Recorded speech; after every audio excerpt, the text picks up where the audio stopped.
hari ini kita akan mulai ibadah kita akan buka hati kita dan kita bawa hati kita di hadapan Tuhan, karena kita tahu kita menyembah Allah yang setia, yang selalu tahu, yang selalu hadir dalam hidup kita dalam kondisi apapun juga. Haleluya.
Never leave.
Engkau tidak pernah meninggalkan kami Tuhan. Engkau selalu hadir dalam hidup kami, apapun kondisi kami.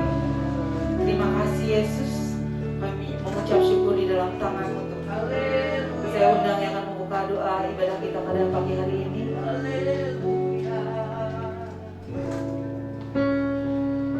Bapa kami yang baik, kami berterima kasih atas kesetiaan-Mu, atas perlindungan dan penyertaan-Mu bagi hidup kami. Kami boleh ada saat ini karena semua pertolongan Tuhan atas hidup kami. Kami rindu akan jamahan hadirat-Mu pada pagi hari ini. Perkenankan kami, layakkan kami, untuk kami mengangkat tangan kami, mengangkat hati kami di hadapan-Mu ya Bapa. Kami akan memuji dan menyembah Engkau. Biarlah setiap pujian yang kami naikkan menyenangkan hati-Mu. Kami undang hadirat-Mu hadir di tengah-tengah kami pada pagi hari ini. Kami semua rindu Tuhan akan kelembutan kasih-Mu atas hidup kami ya Bapa. Terpujilah nama Tuhan. Kami menyerahkan seluruh acara ini ke dalam tangan-Mu. Di dalam nama Yesus kami berdoa dan mengucap syukur. Haleluya. Amin. Saya akan sapa sekali lagi. Shalom. Semuanya bersuka cita. Saya undang untuk bangkit berdiri. Kita siap untuk memuji Tuhan, karena kita tahu Allah yang kita sembah, Allah yang selalu mengasihi kita, dan kasih-Nya tidak akan berkesudahan. Amin.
untuk pimpin langkah hidup kita. Amin. Haleluya. Mari kita jadikan doa lagu ini. Mari kita undang hadirat Tuhan supaya Dia menjamah selalu hidup kita. Haleluya.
Kita saudara, kita tahu Tuhan ada di sini dan akan menjamah setiap hati yang hadir di tempat ini. Terima kasih Yesus. Kau di pikiranku dan bawaku mendekat di mana Kau di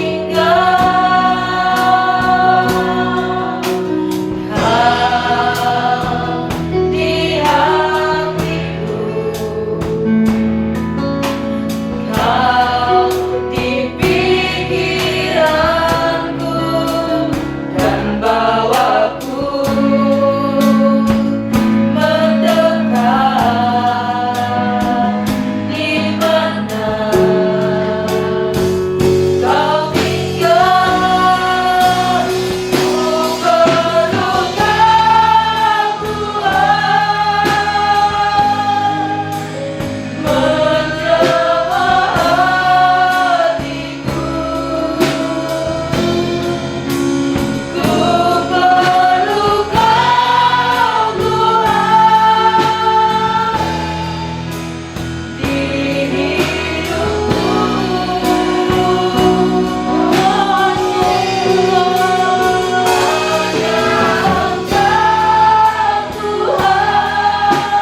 Engkau yang kami perlu. Jamah hati kami, berbicara Engkau kepada kami, beritahukan isi hatimu, beritahukan apa yang harus kami lakukan, beritahukan apa yang harus kami tinggalkan. Kami mau hari ini menyerahkan hidup kami. Kami serahkan hati kami untuk firman. Berbicaralah Engkau Roh Kudus. Kami siap mendengar. Hamba menyerahkan pemberitaan firman ini Roh Kudus ke dalam tangan.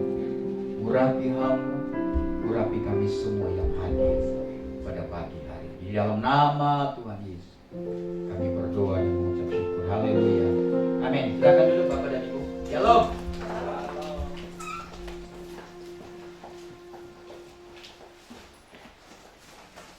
Hari ini saya berbicara tentang 3 rahasia untuk bisa menang. Kalau berbicara tentang kemenangan, pasti selalu yang terpikirkan oleh kita adalah sebuah pertandingan atau perlombaan. Yang kedua, sebuah peperangan, gitu ya. Ada yang mengatakan kalau ingin menolak peperangan tidak mungkin ada kemenangan. Ada yang mengatakan menolak perlombaan tidak mungkin juga kita memiliki kemenangan. Jadi mungkin ada hal-hal yang lain yang berhubungan dengan kemenangan, tapi yang selalu muncul kata menang itu selalu berkaitan dengan perlombaan atau dengan peperangan, gitu ya. Apa yang harus kita lakukan?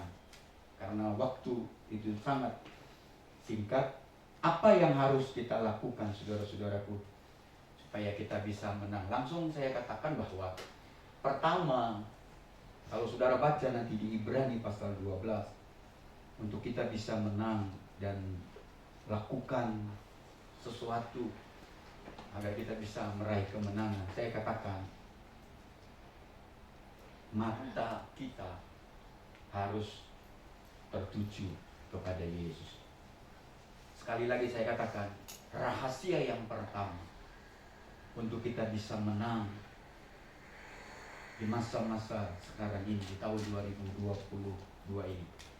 Yang pertama, Alkitab katakan mata kita harus tertuju kepada Yesus.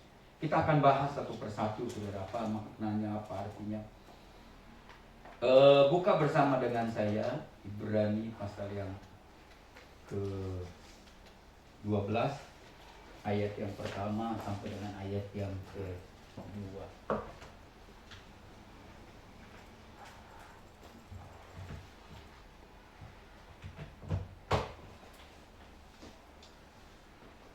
Kalau sudah dapat, sana dikatakan, karena kita mempunyai banyak saksi, bagaikan awan yang mengelilingi kita, marilah kita menanggalkan semua beban dan dosa yang begitu merintangi kita, dan berlomba dengan tekun dalam perlombaan yang diwajibkan bagi kita. Marilah kita melakukannya dengan mata yang tertuju kepada Yesus. Jadi syaratnya mata yang tertuju kepada Yesus, yang memimpin kita dalam iman, dan yang membawa iman kita itu kepada kesempurnaan, yang dengan mengabaikan kehinaan tekun memikul salib, ganti sukacita yang disediakan bagi Dia yang sekarang dikatakan duduk di sebelah kanan, di sebelah kanan tahta Allah. Saya mau beritahukan, pertama yang harus saudara lihat dari ayat ini adalah bahwa perlombaan iman itu diwajibkan bagi saudara dan saya. Suka ataupun tidak suka, ini harus kita lakukan. Kita tidak boleh menolak. Ini bukan sebuah pilihan. Kita mau ikut perlombaan atau tidak. Tapi ayat yang baru kita baca tadi jelas mengatakan bahwa ini diwajibkan bagi saudara dan saya. Jadi ini adalah ketetapan Tuhan bagi kita. Ini adalah hukum Allah bagi kita. Ini adalah perintah Allah bagi kita. Kita tidak boleh tolak, dan ini bukan sebuah pilihan. Kita mau atau tidak. Kalau saudara baca pasal 11 dari kitab Ibrani, saudara akan melihat mereka-mereka yang telah menyelesaikan perlombaan iman. Sekarang mereka menjadi saksi kita, Alkitab katakan, penulis Ibrani. Mereka saat ini sedang menyaksikan kita dalam perlombaan iman ini. Dan pasal 11 dari kitab Ibrani adalah orang-orang yang telah menang, orang-orang yang telah berhasil melalui perlombaan iman mereka. Ketika saudara menemukan satu nama di dalam kitab Ibrani pasal 11, tokoh-tokoh Alkitab itu, saudara akan melihat bahwa tidak ada, sekali lagi, tidak ada yang gampang untuk bisa menang dalam perlombaan iman ini. Ada sesuatu yang harus kita lakukan. Jadi kita bersyukur saudara-saudaraku, dalam waktu kita bisa lalui tahun 2021, kita sedang melaluinya dalam perlombaan iman. Kita selesaikan. Saya rindu dan Tuhan ingin kita di tahun 2022 kita juga masuk di dalam perlombaan iman. Kita juga mau selesaikan dengan baik. Jadi saudara-saudaraku yang dikasihi Tuhan, ini adalah, sekali lagi, ini adalah perlombaan yang diwajibkan kepada saudara. Jangan takut, karena pasal 11 dari kitab Ibrani adalah contoh-contoh mereka-mereka yang telah berhasil di dalam perlombaan iman ini. Jadi penulis Ibrani berkata rahasia untuk memenangkan perlombaan iman yang diwajibkan kepada saudara dan saya adalah mata yang tertuju hanya kepada Tuhan Yesus. Gak ada yang lain, penulis Ibrani katakan. Satu yang paling utama. Yang pertama adalah ketika kita mau memenangkan perlombaan iman yang diwajibkan kepada kita, Alkitab katakan, saudara dan saya matanya harus tertuju hanya kepada Yesus Kristus. Saudara bisa, saya katakan, perlombaan iman yang diwajibkan kepada kita, saudara-saudara. Mata kita harus wajib itu tertuju kepada Tuhan. Itulah sebabnya saya katakan, saudara-saudaraku, mata yang tertuju kepada Kristus Yesus merupakan hal pertama dan yang utama yang harus kita lakukan kalau kita ingin mencapai kemenangan. Mata yang tertuju kepada Kristus Yesus merupakan hal yang paling utama. Gak boleh yang lain. Tadi kita sudah mendengar dari, kalau saudara ikut di ibadah yang pertama, ada banyak kita kehilangan kompas di dalam hidup kita. Tapi pada saat ini, saudara-saudaraku, dengarkan ini baik-baik. Kalau ingin menang di tahun 2022 ini, penulis Ibrani, Alkitab katakan, yang paling utama adalah mata kita harus tertuju kepada Yesus Kristus. Pada saat kita berlomba, penulis Ibrani mengatakan, pandang saja kepada Yesus. Pasti kita mencapai garis kemenangan. Cukup penulis Ibrani kan, jangan menyerah di tengah perlombaan. Saya tidak tahu, ada banyak hal yang bisa terjadi dalam hidup kita. Banyak orang-orang yang begitu memprediksi apa yang akan terjadi di tahun 2022 ini. Tapi yang Alkitab dan Tuhan mau kita, jangan berhenti di tengah perlombaan. Teruslah berlari. Teruslah berlari. Teruslah berlari. Teruslah berlari. Pandang Tuhanmu yang akan menolongmu. Pandang Tuhanmu yang akan memberi kekuatan kepadamu. Arahkan hatimu, arahkan matamu, arahkan imanmu kepada Tuhan. Kalau engkau ingin menang di dalam perlombaan di tahun 2022 ini. Salah satu hamba Tuhan yang berhasil selain dari yang dituliskan oleh penulis Ibrani di pasal 11 adalah Paulus. Saudara akan baca apa kiatnya, apa rahasia Paulus bisa memenangkan perlombaan imannya. Saudara bisa baca Filipi pasal 3 ayat 13 dan 14 dikatakan. Apa rahasianya? Dikatakan Filipi pasal 3 ayat 13 dan 14. Saudara-saudaraku, aku sendiri tidak menganggap bahwa aku telah menangkap.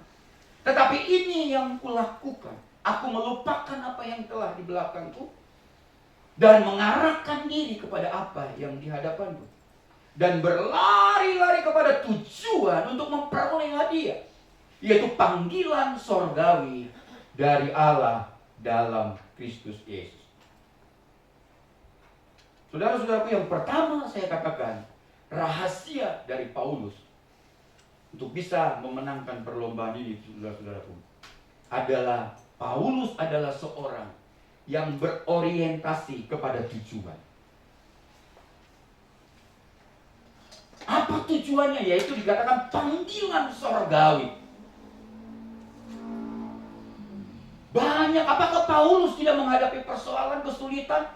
Waduh, Alkitab katakan begitu. Ada beberapa ayat yang mendaftarkan kesulitan, persoalan yang dihadapi, tantangan yang dihadapi oleh Paulus.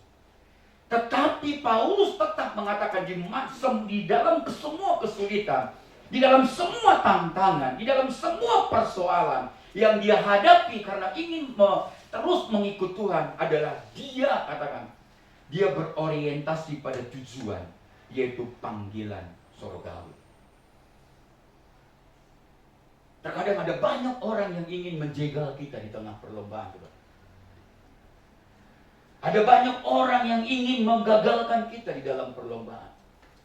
Ada banyak orang-orang yang tidak ingin kita menyelesaikan pertandingan kita dan kita bisa menang. Tetapi Paulus katakan, untuk bisa meraih kemenangan, Paulus itu punya orientasi, yaitu satu tujuannya, panggilan sorgawi dari Allah dalam Kristus Yesus. Tujuan Paulus bukanlah untuk membuat hidupnya di dunia ini senyaman mungkin, tetapi untuk memperoleh hadiah, yaitu panggilan sorgawi dari Allah dalam Kristus Yesus.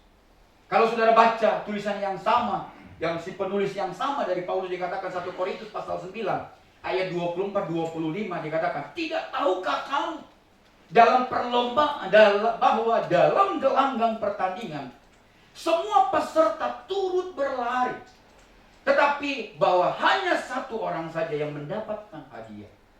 Karena itu larilah begitu rupa sehingga kamu memperolehnya. Tiap-tiap orang yang turut mengambil bagian dalam pertandingan menguasai dirinya dalam segala hal. Mereka berbuat demikian untuk memperoleh satu mahkota yang fana. Tetapi kita untuk memperoleh satu mahkota yang abadi.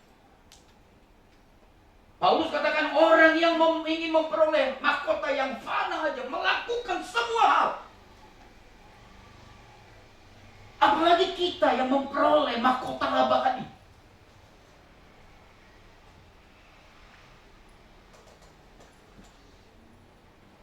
Paulus dalam semua persoalan, dalam semua kesulitan yang dia hadapi,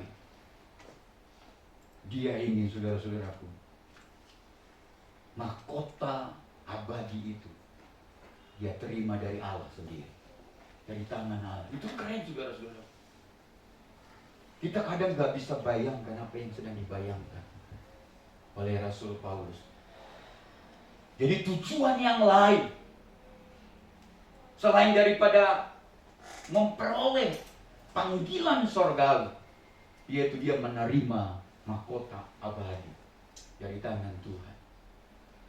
Ini bukan hanya orang-orang yang tua karena ingin menghembuskan napas terakhir, atau karena sudah usianya lanjut, yang lain sebagainya. Ini panggilan untuk kita, yaitu mahkota abadi. Itulah sebabnya 1 Timotius 6 ayat 12 dikatakan, bertandinglah dengan pertandingan iman yang benar, rebutlah hidup yang kekal.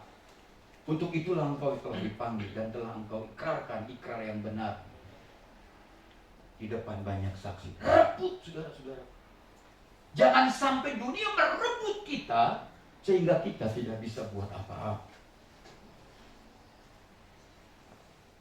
Coba saudara-saudaraku buka Galatia.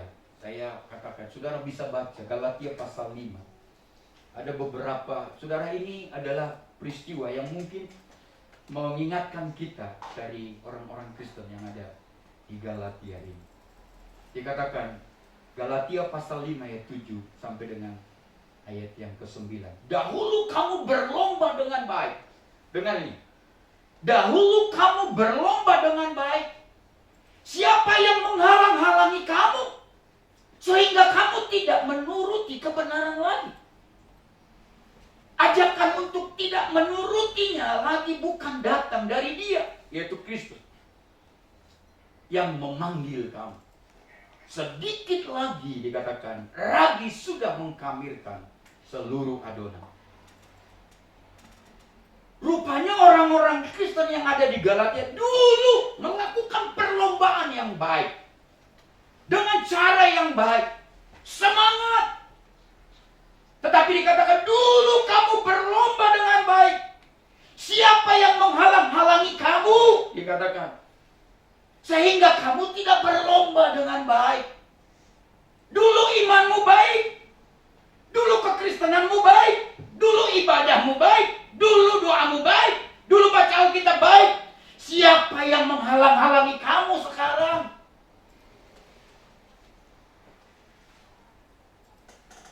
Siapa yang menghalang-halangi kamu ketika kamu berlomba? Dikatakan. Saudara-saudaraku, dengarkan ini. Ketika kita berlomba yang diwajibkan kepada kita, ada orang-orang tertentu yang akan menghalang-halangi kita. Ada yang akan mengacaukan perlombaan kita. Artinya di dalam perlombaan, ada yang tidak ingin kita berlomba dengan baik. Ada yang ingin kita berhenti di tengah perlombaan.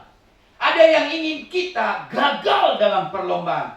Ada yang ingin kita tidak berhasil mencapai garis akhir. Ada yang menginginkan kita agar tidak berhasil menerima mahkota abadi itu yang dirindukan oleh Rasul Paulus itu, saudara. Ada yang ingin kita kalah dalam perlombaan. Itulah sebabnya Paulus katakan, dulu kamu berlomba dengan baik. Matamu tertuju kepada Kristus. Hidupmu hanya kepada Kristus. Imanmu benar. Siapa yang menggoyahkan kamu? Siapa yang mengacaukan kamu? Siapa yang menghalang-halangi kamu? Artinya, ketika orang-orang Kristen yang ada di Galatia berlomba sekencang-kencangnya, ada kiri kanannya yang ingin mengambil perhatiannya. Supaya mereka tidak berlari dengan baik. Supaya mereka tidak bisa mencapai garis akhir. Supaya mereka gagal di tengah perjalanan. Gagal di tengah perlombaan. Supaya mereka gagal menerima mahkota yang abadi dari tangan Allah itu. Dan ini bisa terjadi di masa sekarang. Saudara-saudaraku yang dikasihi Tuhan, ada saja orang yang mungkin di belakang kita, di samping kita atau di depan kita, yang ingin menggagalkan kita, agar kita tidak meneruskan perlombaan iman yang diwajibkan kepada saudara dan kepada saya. Yang kedua, rahasia yang kedua untuk kita bisa mencapai kemenangan adalah tangan yang berdoa. 2 Tawarik pasal 20 saudara bisa baca. Kita tidak akan baca semua, nanti saya akan lompat-lompat. Saudara akan cerita itu sudah saudara tahu. Pasal 20, 2 Tawarik pasal 20 ayat 3 dikatakan, Yosafat menjadi takut ketika dia melihat ada pasukan besar yang ingin menghancurkan pasukannya, lalu mengambil keputusan untuk mencari Tuhan, yang menyerukan kepada seluruh Yehuda supaya berpuasa. Saya katakan begini, saudara-saudara, seorang pendoa ketika masalah datang, matanya tertuju kepada Tuhan. Ini salah satu kunci kemenangan dari Yosafat. Yosafat memutuskan untuk mencari Tuhan di ayat yang ketiga. Tuhan menjawab, kalau saudara baca ayat yang ke-12, Tuhan menjawab doa Yosafat. Doa yang tertuju kepada Tuhan, saya katakan, doa yang disukai oleh Tuhan. Janji, kalau saudara baca ayat 17, janji Tuhan kepada seorang yang berdoa dengan tertuju kepada Tuhan adalah doa kemenangan. Saudara baca ayat 17. Akhirnya Yosafat bisa memenangkan perlombaan. Saya mau katakan kepada saudara, kita coba bandingkan, saudara-saudaraku. Keluaran pasal yang ke-17 ayat yang ke-11 dikatakan, dan terjadilah apabila Musa mengangkat tangannya, lebih kuatlah Israel. Tetapi apabila ia menurunkan tangannya, lebih kuatlah Amalek. Saya ngomong, tangan yang berdoa akan membawa kemenangan. Orang Amalek adalah musuh yang sangat kuat. Mereka tidak dapat dikalahkan kecuali Musa mengangkat tangannya dalam doa. Kemenangan datang dari tangan yang berdoa. Saya tahu Tuhan yang memberikan kemenangan, tapi ada orang yang melipat tangannya, memanggil Tuhan di dalam doanya. Rahasia kemenangan yang kedua saya katakan, ketika tanganmu terlipat datang kepada Tuhan. Kalau saudara baca seluruhnya kisah kitab Keluaran pasal yang ke-17, saudara, ada 3 tuduhan.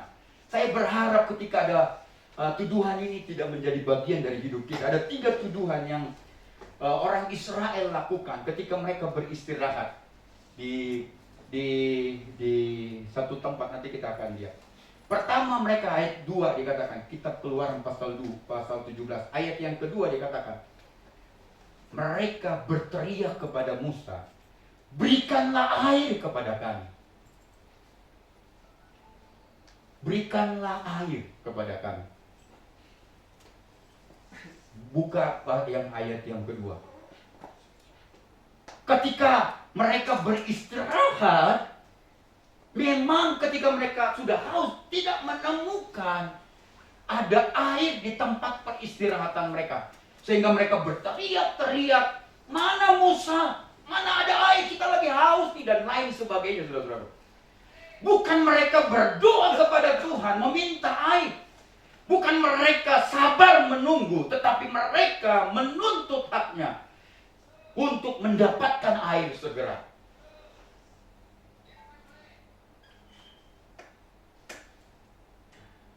Kadang kita yang maaf, saudara-saudara, kadang kita seperti orang-orang Israel ingin menuntut hak kita kepada Tuhan. Saya ngomong gini, mereka merasa itulah hak mereka untuk dicukupkan dalam segala kebutuhan mereka. Kadang kita mengatakan, Tuhan, hak saya adalah semua kebutuhan saya dipenuhi oleh Tuhan. Dengan cara apapun, saya tidak mau tahu. Kadang sama seperti orang-orang Israel. Ketika mereka beristirahat, mereka tidak menemukan air. Kayak seperti, Musa, kamu harus sediakan air buat kami. Kamu yang bawa kami.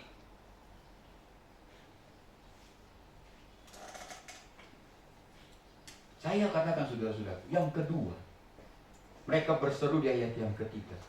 Mengapa pula engkau memimpin kami keluar dari Mesir untuk membunuh kami dengan kehausan? Di ayat ketiga, saudara-saudara.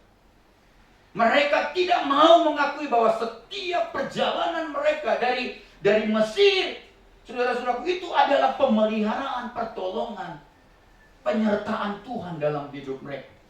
Mereka meniadakan, mengapa engkau memimpin kami keluar dari Mesir untuk membunuh kami? Dengarkan ini baik-baik, Tuhan ketika memimpin kita tidak akan pernah membunuh kita. Dia ingin membawa kita daripada kemuliaan kepada kemuliaan yang lain. Dia membawa kita kepada masa depan yang penuh harapan. Dia tidak pernah membunuh kita. Jangan salah, saudara-saudara. Israel ketika itu salah melihat cara Tuhan memimpin mereka. Musa, orang Israel menganggap Tuhan memimpin mereka kepada kematian. Tapi dengarkan ini. Tuhan tidak pernah memimpin saudara dan saya kepada kematian, tapi Tuhan memimpin kita kepada kehidupan kekal. Amin, saudara. Kita katakan, aku datang untuk memberi hidup yang berkelimpah. Ini tuduhan yang salah di ayat yang ketiga. Mereka tidak mau mengakui setiap perjalanan yang terjadi adalah karena perlindungan Tuhan. Yang mereka lihat adalah Tuhan mencelakakan mereka. Mereka mau kalau Tuhan yang mimpin mereka dari Mesir ke tanah Kanaan. Seharusnya nggak ada masalah, seharusnya nggak ada tantangan, seharusnya nggak ada resiko. Seharusnya nggak perlu ada kekurangan makan, kekurangan air, dan lain sebagainya. Saya berpikir, saudara, ini banyak tuduhan-tuduhan yang seperti ini. Banyak terjadi dalam perjalanan kita, orang-orang Kristen. Saya mau katakan, perjalanan orang Israel pada gurun itu bukan membawa orang Israel kepada kematian, tapi membawa kepada apa? Dikatakan ke Kanaan adalah tempat di mana hidup yang indah, hidup yang enak. Dikatakan ada penuh dengan madu dan susu. Itu adalah kemenangan, kemakmuran, berkat-berkat yang baik dan terbaik yang disediakan Tuhan. Kadang kita mungkin dalam perjalanan tahun 2022 ini, kadang kita mengatakan, Tuhan, tidak pedulikah Engkau kalau aku mati hari ini? Kenapa Engkau tuntun aku kepada kematian? Kenapa Engkau tuntun aku kepada kehancuran? Enggak, saudara-saudaraku. Nah, kita katakan dia rela mati di atas kayu salib supaya saudara hidup dan hidup di dalam kekekalan bersama dengan Dia. Dia bayar harganya sangat mahal. Tidak ada sedikit pun di hati hal untuk menghancurkan masa depan kita, tapi Dia menuntun kita pada masa depan yang penuh harapan. Saudara baca di ayat yang ke-7, tuduhan yang ketiga. Mereka bertengkar dan mereka telah mencobai Tuhan dengan mengatakan, adakah Tuhan di tengah-tengah kita atau tidak? Kadang ini terjadi, saudara-saudara. Kalau sudah masalah yang begitu berat menekan kita, kadang kita mengatakan, di mana Tuhan? Adakah Tuhan dengan kita? Ketika bisnis kita ada masalah, kita kadang mengatakan, Tuhan, di mana Engkau? Apakah ada Engkau sesungguhnya? Karena kita pertanyakan keberadaannya Tuhan. Orang Israel katakan, adakah Tuhan di tengah-tengah kita atau tidak? Kalau ada, seharusnya ada air. Kalau ada, seharusnya ada pertolongan. Kalau ada, seharusnya ada mujizat. Kalau ada, seharusnya dan lain sebagainya. Mereka tidak percaya bahwa Tuhan menyertai mereka. Padahal Alkitab sudah jelas mengatakan, kalau mereka berjalan pada malam hari, ada tiang api yang menyertai mereka. Kalau mereka berjalan di siang hari, ada tiang awan yang menyertai mereka. Artinya Tuhan tidak pernah tinggalkan mereka. Mengapa? Ketika kondisinya sangat sulit bagi mereka, karena mereka haus dan tidak menemukan air, sumber air. Mengapa mereka mempertanyakan, adakah Tuhan di tengah-tengah kita atau tidak?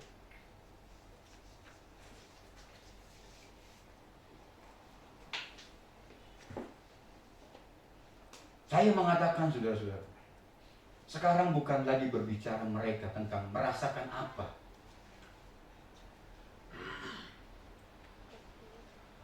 Yang Tuhan telah berikan kepada mereka. Mereka tidak lagi dapat melihat setiap momen dalam perjalanan mereka dengan Tuhan.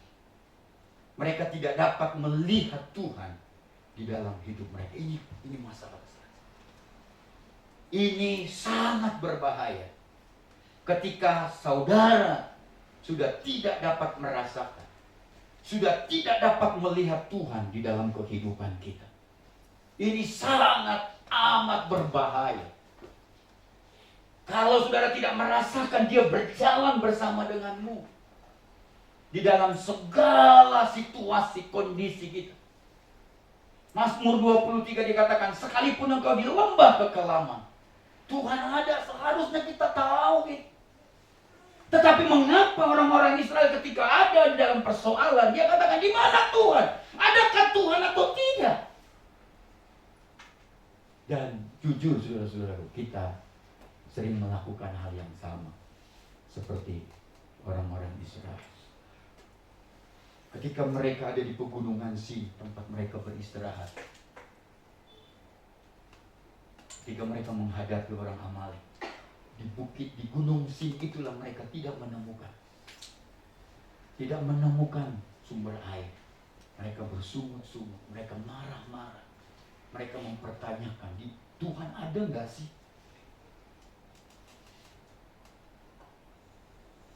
Saya mengatakan sudah, pegunungan Sin, tempat seperti mereka beristirahat, di mana mereka marah-marah, mereka mengeluh dan mempertanyakan keberadaan Tuhan. Mungkin itu mewakili, mungkin di pegunungan Sin, ketika mereka beristirahat, mereka haus dan tidak menemukan sumber air. Saya katakan, pegunungan Sin mungkin mewakili kondisi ekonomi yang susah, saudara. Mungkin mewakili masa depanmu yang tidak jelas di masa sekarang. Mewakili beratnya tekanan dalam pekerjaan. Mewakili penyakit yang menimpamu tapi tidak kunjung sembuh-sembuh.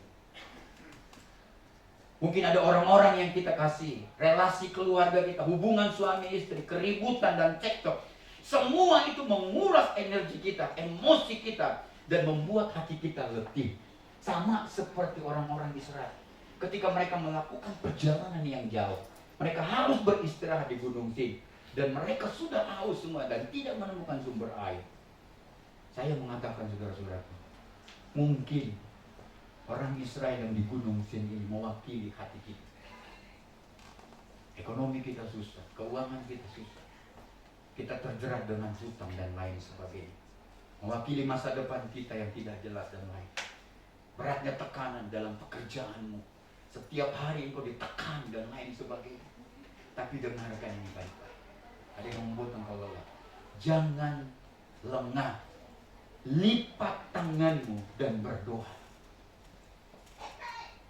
Ketika tanganmu terlipat untuk berdoa, saya katakan saudara, statement saya.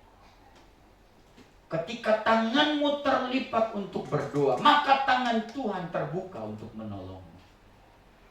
Ketika tanganmu terlipat untuk berdoa, sorga terbuka, berkat Tuhan terbuka, mujizat Tuhan terbuka dan nyata buat. Ketika tanganmu terlipat untuk berdoa, kemenangan terjadi. Saudara-saudaraku yang dikasihi Tuhan, ketika Yosafat mengajak orang Israel melipat tangannya untuk berhadapan dengan Tuhan, datang menyembah Tuhan, datang berseru kepada Tuhan, Yosafat dan tentaranya mengalami kemenangan. Ketika bangsa Israel yang dipimpin oleh Yosua memerangi bangsa Amalek ketika itu, Musa itu datang berdiri, dia mengangkat tangannya. Ketika Alkitab katakan, ketika tangan Musa, dan dikatakan di pasal 17 tadi ayat 11, dan terjadilah apabila Musa mengangkat tangannya, lebih kuatlah Israel. Tetapi apabila ia menurunkan tangannya, lebih kuatlah Amalek. Dalam cerita ini akhirnya orang-orang Amalek itu dikalahkan. Saudara-saudaraku, dengarkan ini baik-baik. Tangan yang berdoa itu membawa kekuatan. Tangan yang berdoa itu membawa kemenangan. Tangan yang berdoa itu membawa mujizat dalam hidup kita. Tangan yang berdoa itu akan membawa berkat buat kita. Itu sudah dialami oleh Raja Yosafat. Dan ketika orang-orang Israel menghadapi bangsa Amalek, ketika saudara terpuruk, jangan lakukan seperti orang-orang Israel lakukan. Marah-marah. Jangan lakukan itu. Karena marah-marah tidak menolong apa-apa. tidak membantu saudara. Jangan bersungut-sungut, karena bersungut-sungut pun tidak akan menolong saudara. Lakukan apa? Seperti Musa. Datang kepada Tuhan, lipat tanganmu, masuk kamarmu, datang kepada Tuhan, berserulah. Maka kemenangan dan pertolongan akan nyata dalam hidupmu. Yang ketiga, terakhir. Sudah habis sebenarnya. Kuasailah dirimu, saudara. Amsal mengatakan, saya tidak akan bahas lebih banyak karena waktu sudah. Yang ketiga, rahasia dari kemenangan adalah Amsal 16 ayat 32 dikatakan, orang yang sabar melebihi seorang pahlawan. Orang yang menguasai dirinya melebihi orang yang merebut kota. Keren. Saya ngomong, kita harus akui bahwa yang paling sulit ditaklukkan, yang kita lakukan adalah menguasai diri kita. Bersabar ketika kita berada dalam kesulitan. Amsal 25 ayat 28 dikatakan, orang yang tak dapat mengendalikan diri adalah seperti kota yang roboh tembok. 2 Timotius 4 ayat 5 dikatakan, tetapi kuasailah dirimu dalam segala hal. Sabarlah menderita. Lakukanlah pekerjaan pemberitaan Injil dan tuailah tugas pelayanan. Mengapa? Karena 1 Petrus pasal 4 ayat 7 dikatakan, karena kesudahan segala sesuatu sudah dekat. Karena itu kuasailah dirimu dan jadilah tenang supaya kamu dapat berdoa. Tuhan Yesus memberkati kita. Kita naikkan satu pujian, saudara-saudara.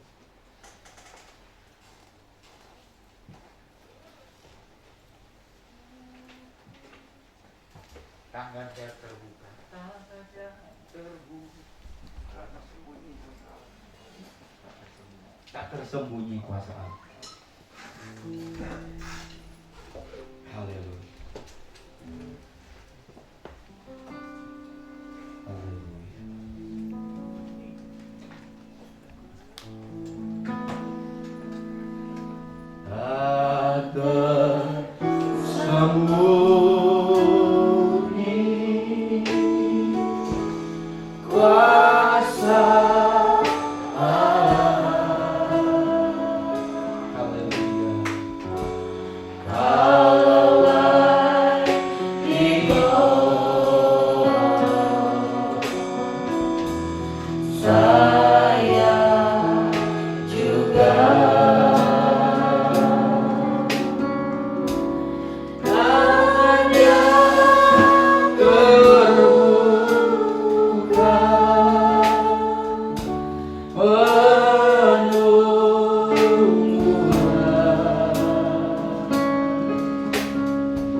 Memang kita di dunia ini, di tahun 2022 ini, kita di dalam perlombaan yang diwajibkan kepada saudara.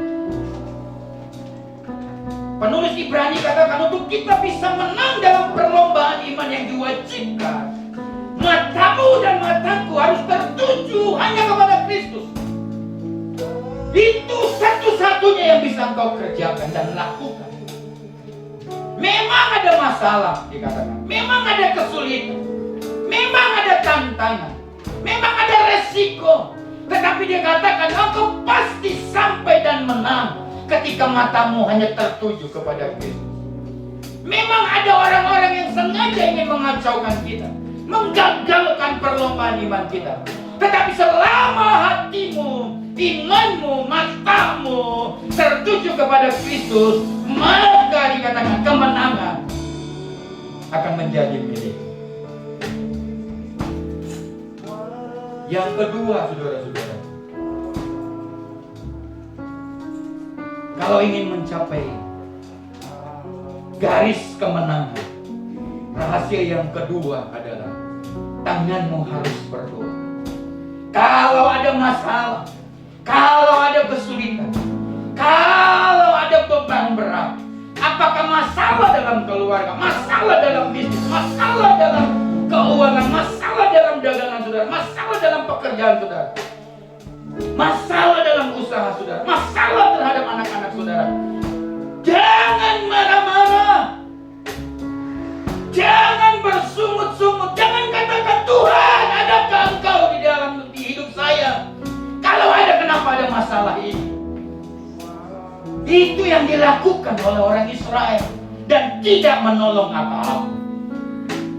Tetapi ketika Musa melipat tangannya, mengangkat tangannya menghadap Tuhan, maka kemenangan terjadi.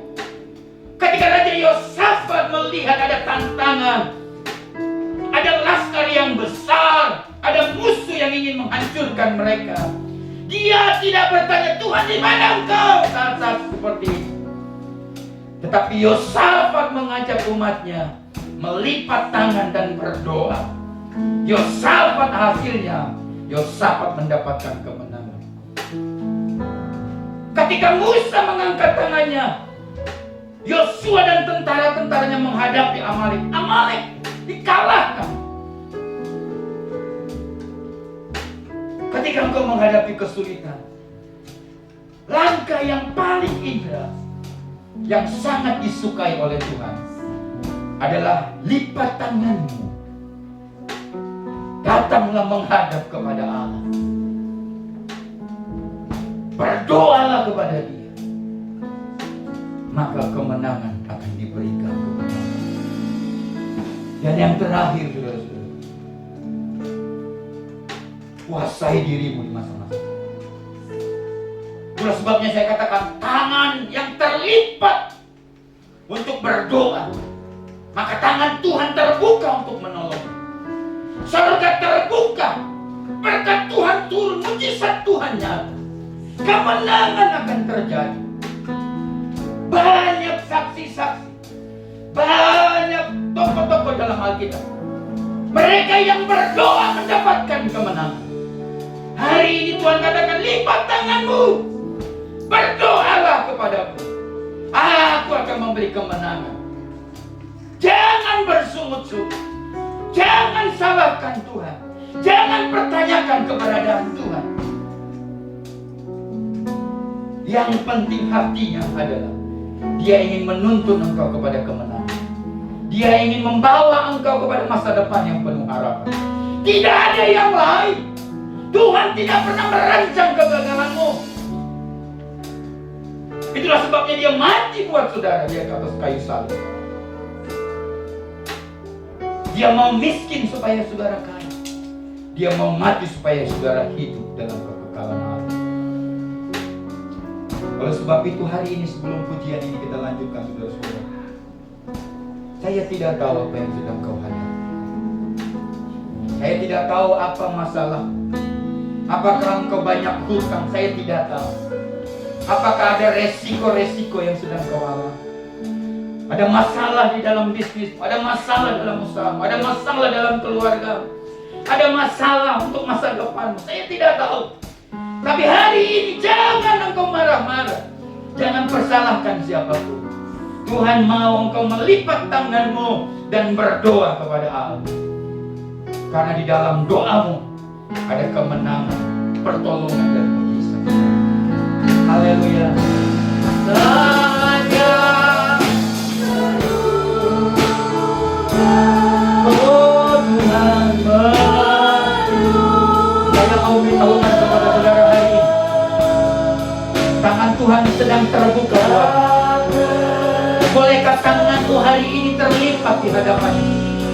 Tangan Tuhan sedang terbuka. Katakan sekali lagi, oh tangannya, tangannya, haleluya, tangannya, tangannya sedang terbuka, tangannya sedang terbuka. Bolehkah engkau hari ini tanganmu terangkat sebagai bentuk engkau sedang berdoa kepada Dia, supaya tangan Tuhan memberi kemenangan kepadamu. Saya tidak tahu apa yang kau hadapi. Haleluya, haleluya, katakan haleluya.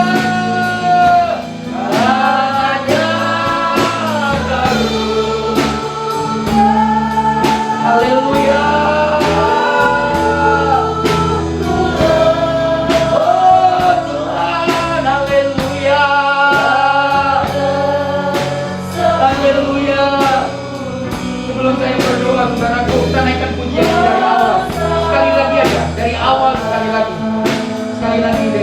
Saya akan menghampiri saudara. Saya akan berdoa kepada saudara.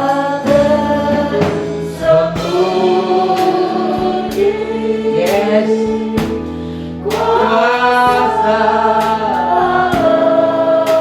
Dia tidak pernah menyembunyikan kuasanya buat engkau. Dia tidak pernah menyembunyikan pribadinya. Dia tidak pernah menyembunyikan berkatnya. Lalu dia tidak berikan kepada engkau. Musa ditolong, Yosafat ditolong, Paulus ditolong, maka dia akan tolong engkau. Dia Allah yang sama, Allah Musa, Allah Yosafat, Allah yang Paulus. Itu Allahmu yang hari ini mengangkat tangannya. Haleluya. Boleh kamu mengangkat tanganmu hari ini? Tangan Tuhan sedang terbuka. Haleluya.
Kami akan datang ketulusan hati membawa persembahan. Sekali lagi berkati setiap usaha bisnis, rumah tangga, anak-anak, pelayanan, pekerjaan kami yang mungkin begitu membuat kami stres karena begitu banyak tekanan-tekanan. Tapi hari ini Engkau berkata, kalau kami ingin menang dalam perlombaan ini, kami akan melipat tangan kami, berdoa kepada Allah, dan tanganmu akan terbuka untuk menolong kami. Berkati sekali lagi setiap pribadi-pribadi yang hadir pada malam hari di dalam nama Tuhan Yesus. Saudara-saudaraku, arahkanlah hatimu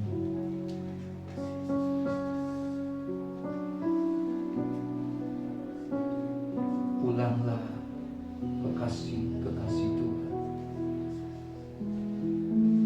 dengan membawa berkat dari Allah Bapa, kasih sayang dari Yesus Kristus, dan persekutuan dari Roh Kudus akan menaungi hidupmu hari ini sampai Maranatha. Haleluya. Mari kita yang percaya katakan amin. Silakan duduk dulu Bapak dan Ibu. Sebentar ada pengumuman sangat singkat. Saudara-saudaraku, kami sudah kemarin mengadakan rapat pada pengurus gereja yang baru dan akan berakhir juga pengurus gereja yang lama, dan kita sudah berdoa supaya mendapatkan pengurus gereja yang baru, dan kita sudah dapatkan. Dan saudara, saya mau beritahukan bahwa budget dan program kerja kita sudah sahkan, sehingga semua saudara bisa permohonan dana saudara sudah bisa kembali seperti semula. Kami seperti ibadah yang pertama saya katakan, saya atas nama gereja jemaat mengucapkan terima kasih kepada pengurus gereja periode 2019 sampai 2021 atas dedikasi, pelayanan, waktu, pemikiran, tenaga, bahkan uang, dan saudara persembahkan, lakukan untuk tugas pelayanan ini. Tadi saya sudah berterima kasih kepada Ibu Lilis sebagai ketua pengurus gereja dan Ibu Ita sebagai bendahara gereja. Hari ini saya juga berterima kasih kepada Bapak Beni Rahmat. 5 tahun ya Pak, 5 tahun tidak terasa beliau telah menjadi pengurus gereja, masih dengan almarhum Bapak Suyanto dan Bapak Ricci. Adakah tadi ada ya? Ada ya. Berarti apakah? Oke. Nanti silakan, bolehkah datang Pak Beni? Silakan ke depan dong. Nanti Bapak pilih dong. Terima.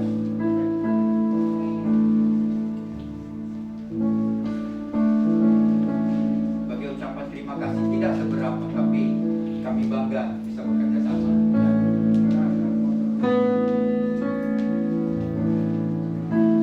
Harusnya dari Bapak Ricci ya, tapi beliau tidak ada hari ini.